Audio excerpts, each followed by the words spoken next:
Hey there, laugh your way to bliss, subscribe for uproarious jokes and endless hilarity. A lady walks into a fancy jewelry store. She browses around, spots a beautiful diamond bracelet, and walks over to inspect it. As she bends over to look more closely, she inadvertently breaks wind.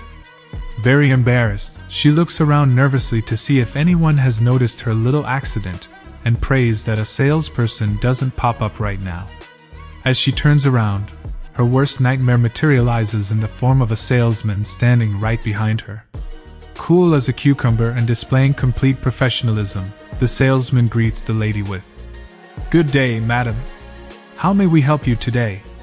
Very uncomfortably, but hoping that the salesman may not have been there at the time of her little accident, she asks, "Sir, what is the price of this lovely bracelet?" He answers, "Lady, if you farted just looking at it, you're going to crap when I tell you the price." Sophie just got married, and being a traditional Italian, she was still a virgin. On her wedding night, staying at her mother's house, she was nervous. But her mother reassured her. "Don't worry, Sophie. Luca's a good man. Go upstairs, and he'll take care of you." So up she went. When she got upstairs, Luca took off his shirt and exposed his hairy chest. Sophie ran downstairs to her mother and said, "Mama, Mama, Luca's got a big hairy chest." "Don't worry, Sophie," says the mother. "All good men have hairy chests. Go upstairs. He'll take good care of you." So, up she went again. When she got up in the bedroom, Luca took off his pants, exposing his hairy legs. Again, Sophie ran downstairs to her mother.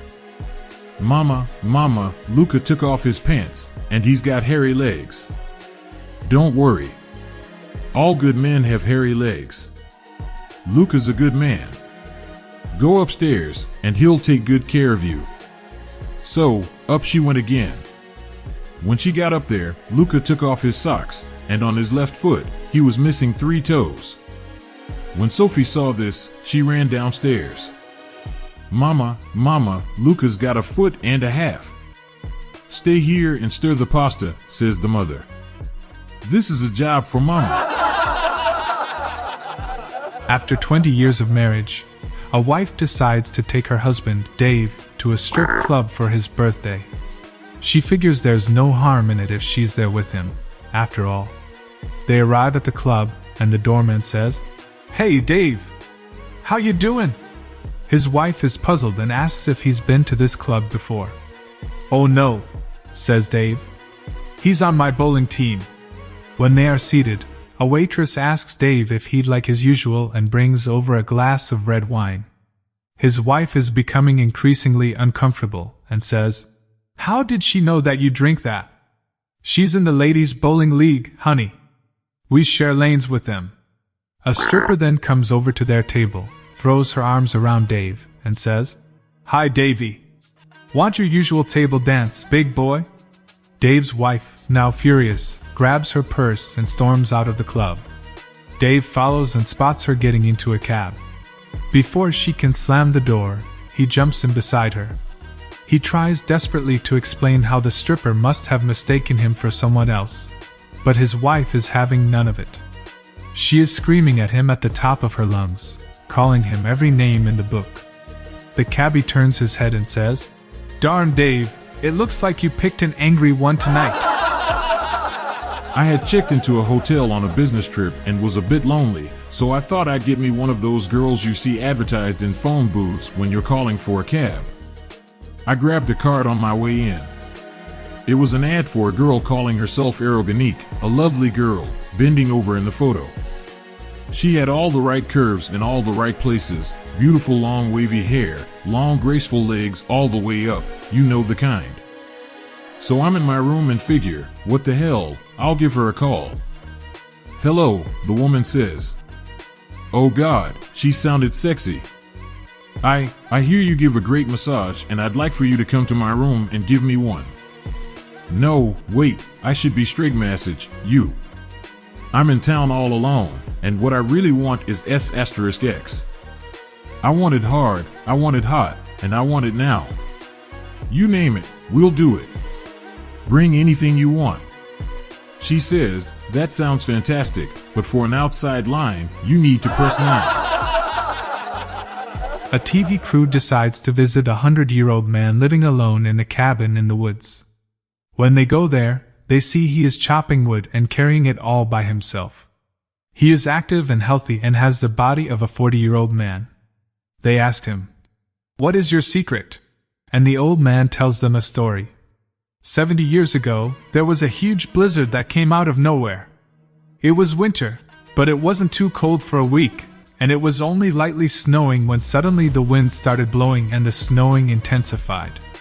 I went outside to call my dog when I barely saw a weak light coming from the woods. Surely someone got lost and is now trying to find a way to safety.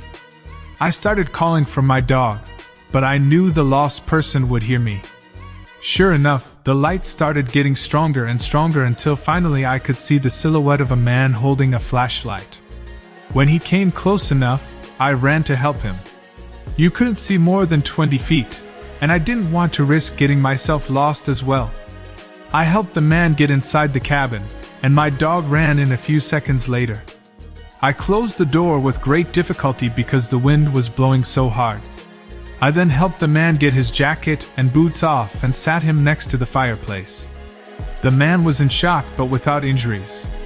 I poured both of us a glass of whiskey to calm down, and then a bowl of stew I was preparing. The man calmed down and started thanking me. He said he really thought he was a dead man until he heard me calling my dog. He gathered the last bits of his energy and walked towards the voice. When we finished eating, we decided to both go to bed. But I only had one bed, so we would have to share. No problem, we thought, because it was very cold and our bodies would keep each other warm. Well, one thing led to another, and we started touching each other, then kissing, and then making love.